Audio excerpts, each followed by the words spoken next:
សួស្តីបងស្វាគមន៍មកកាន់ Amaya Homestay អ្វីដែលបងបានឃើញនេះគឺជាទស្សនវិជ្ជាពីខាងក្រៅនៃវិឡាដំណាក់ចាប់ត្រា DC08 ទីធ្លាខាងមុខវិឡានេះគឺថាបងអាចចតរថយន្តជាមួយនឹងទីធ្លាធំទូលាយចំណែកឯបរិវេណជុំវិញវិឡាវិញគឺថាពោពេញទៅដោយទេសភាពភ្នំហើយជាពិសេសហ្នឹងគឺថាបរិវេណនៅខាងលើនេះពេលដែលបងមកដល់គឺថាឃើញរតែធំទូលាយថែមទៀតជាក់ស្ដែងដោយដែលបងបានឃើញអញ្ចឹងមានកន្លែងសម្រាប់អង្គុយលេងទីធ្លាសម្រាប់ដល់ពេលដែលយើងជួបជុំគ្នាឬមួយក៏ពេលដែលយើងធ្វើកម្មវិធីជប់លៀងឬកម្មវិធីផ្សេងៗអីហ្នឹងគឺថាយើងអាចជួបជុំគ្នាមកសប្បាយធ្វើសាច់អាំង BBQ ហ្នឹងគឺថាដឹងតែអែមតែម្ដងពេលនេះជាប្រភេទទ្វារកញ្ចក់ពេលដែលបងចូលមកដល់ខាងក្នុងគឺយើងមានប្រយោជន៍ដោយបងបានឃើញអញ្ចឹងយើងមានជាប្រភេទអាំងហាលទឹកកន្លែងនេះគឺយើងចក្រានបាយបន្ទប់គេងមែនតើទៅសម្រាប់វិឡាមួយនេះគឺបងអាចចូលទ្វារខាងណាក៏បានដែរទ្វារមួយខាងផ្ទះបាយចំណែកមួយចំហៀងទៀតគឺខាងបន្ទប់ទទួលភ្ញៀវយ៉ាងណាមិញពេលដែលបងបានចូលមកដល់ខាងក្នុងវិឡាគឺថាមានភាពធំទូលាយជាពិសេសហ្នឹងគឺថាមានអាងហាលទឹកធំទូលាយនឹងទៀតហើយទាំងក្នុងទាំងក្រៅនៃវិឡាណាគឺថាមានខ្យល់ចេញចូលមានពន្លឺចេញចូលគ្រប់ជ្រុងកន្លែងកង់តាក់បាបភ្លើងយើងបងឲ្យបាបឲ្យបានបាបកថាដូចគ្នាមានបន្ទប់ទទួលភ្ញៀវមួយបន្ទប់គេង2ហើយនិងបន្ទប់ទឹក3បន្ទប់ទឹក2ទៀតគឺនៅតាមបន្ទប់គេងហើយបន្ទប់ទឹកមួយទៀតគឺនៅខាងក្រៅហើយសម្រាប់ចក្រានបាយនេះគឺពេលបងមកគឺស្រួលទេគ្រាន់តែបងទិញតែម្ហូបឆ្ងាញ់ឆ្ងាញ់គ្រឿងសមុទ្រឬក៏សាច់គោប្រឡាក់ធ្វើ BBQ អីក៏បានដែរហើយកន្លែងនេះគេមានស៊ីង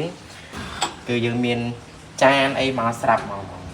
និយាយទៅដូចផ្ទះយើងអញ្ចឹងហ៎បង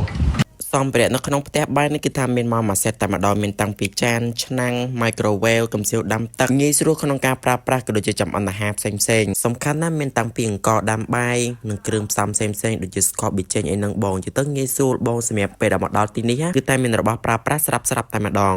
ហើយបើខាងនេះវិញគឺយើងមានទូទឹកកក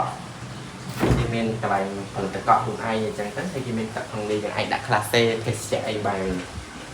ចំពោះ kitchen នៅខាងក្នុងវិឡានេះគឺថាមានភាពងាយស្រួលទៅដល់បងក្នុងការចម្អិនអាហារដោយសារតែសម្ភារៈនៅខាងក្នុង kitchen ហ្នឹងគឺថាមានមកសពគ្រប់ហើយឆ្នាំងចានទូទឹកកកអីហ្នឹងគឺថាមានមួយសេតឆ្នាំងដាំបាយចង្ក្រានអគ្គិសនីហើយមានតុសម្រាប់ដៃនាងដែលយើងញ៉ាំអាហារជួបជុំគ្នាណាសម្រាប់បន្ទប់គេងនេះវិញគឺយើងមានទ្វារចូល2នេះជាប្រភេទទ្វារកញ្ចក់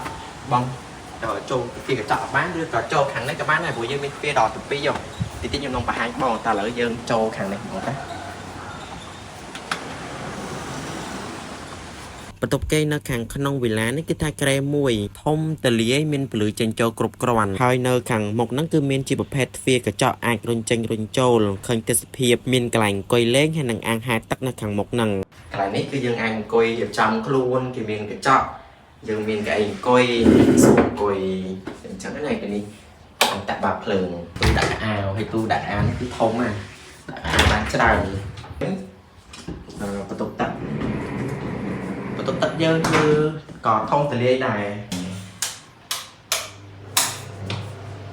វាមានកន្លែងទឹកក្តៅទឹកត្រជាក់ស៊ីងលាងដៃយើងមានកសែងកន្លែងនេះយើងមានសាប៊ូកក់សក់ហើយសាប៊ូដុសខ្លួនហើយកន្លែងនេះគឺ bathtub គឺយើងអាចធាក់ទឹកបានពេលយើងងូតទឹកគឺយើងមានក្បាលរមណីនេះគឺយើងបើកក្រូញទៅនេះគឺទឹកត្រជាក់រុញទៅនេះមកទឹកក្តៅយើងមានកន្លែងស្នូបយោកាអាលឬក៏ពយោកាសែងនេះសម្រាប់ជូតជើងហើយបើនៅខាងក្រោមនេះគឺយើងមាននេះ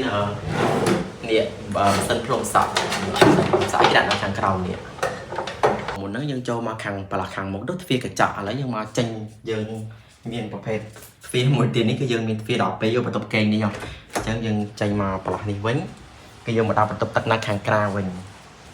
សម្រាប់បន្ទប់ភ្ញៀវនេះគឺយើងមានទ្វាររហូតដល់3ចេញចូលខាងមុខមួយខាងនេះមួយហើយនិងខាងនោះមួយទៀតយើងអាចចេញទៅខាងក្រៅបានចំណែកបន្ទប់ទទួលភ្ញៀវនេះគឺថាបងអាចអង្គុយជជែកគ្នាលេងបងចង់សម្រាកឬមួយក៏សម្រាកនៅលើសាឡុងក៏ងាយស្រួលមានទូរទស្សន៍ជាប្រភេទ Smart TV ដែលយើងអាច connect ជាមួយនឹងទូរស័ព្ទបានឬមួយក៏ connect ជាមួយនឹង Wi-Fi ហើយយើងចាក់ YouTube មើលក៏បានដែរហើយក្រៅពីហ្នឹងក៏មានសម្ភារៈសម្រាប់ក្មេងៗលេងដូចគ្នាបងឥឡូវយើងងាកមកមើលបន្ទប់គេងមួយទៀតនៅក្នុងវិឡានៃដំណាក់ចន្ទ្រា DC08 មែនតើនៅខាងក្នុងវិឡាគឺមានបន្ទប់គេងរហូតដល់2បន្ទប់ទទួលភ្ញៀវមួយហើយនិងកន្លែង kitchen មួយជាក់ស្ដែងនៅខាងក្នុង ក្នុងបន្ទប់មួយនេះគឺថាមានពន្លឺចេញចូលគ្រប់គ្រាន់ដោយទៅនឹងបន្ទប់មួយទៀតមានក្រែមួយធំទលាយក្បែរនឹងអាងហែលទឹកហើយនៅខាងក្រោយនៃបន្ទប់គេងហ្នឹងគឺមានទូសម្រាប់ដាក់កៅអៅកន្លែងអង្គុយឆ្លុកកញ្ចក់ព្រមទាំងមានបន្ទប់ទឹកដូចគ្នាមួយទៀតផងដែរអរគុណច្រើនបងសង្ឃឹមថាបងនឹងពេញចិត្តហើយពួកយើងនឹងរងចាំស្វាគមន៍ទទួលបងយ៉ាងកក់ក្ដៅពេលដែលបងមកដល់ទីនេះផ្ទាល់ពី Amaya Homestay